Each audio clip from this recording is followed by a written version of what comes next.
Vamos a rememorar un triunfo, por favor. Así es, el último partido que termina con victoria de Paraguay frente a Chile, si hablamos exclusivamente de amistosos. Atención. Y nos vamos hasta el año 2012, febrero del 2012, Luque. Estadio Feliciano Cáceres de la ciudad de Luque. Chiqui Arce, técnico de Paraguay, Claudio El Vichy Borgi, técnico de Chile, dos equipos locales, pase de Pájaro Benítez, penal contra José Ortigosa. Mira el pájaro. Que ahora se retiró hace unos días. Sí, así es. Cayó Ortigosa, cometen el penal y termina definiendo el Pájaro Benítez.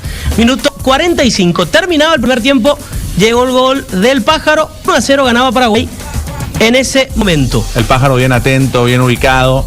Pájaro en Cerro Porteño en aquel momento. Ortigosa en Sol de América. Ah, equipos locales. Equipo local, así es. Aquí llega el segundo. De la jugada participan Corea Abogado, Jorge Mendoza, Edgardo Orsuza y el que define es José Ortigosa. Minuto 72 de partido.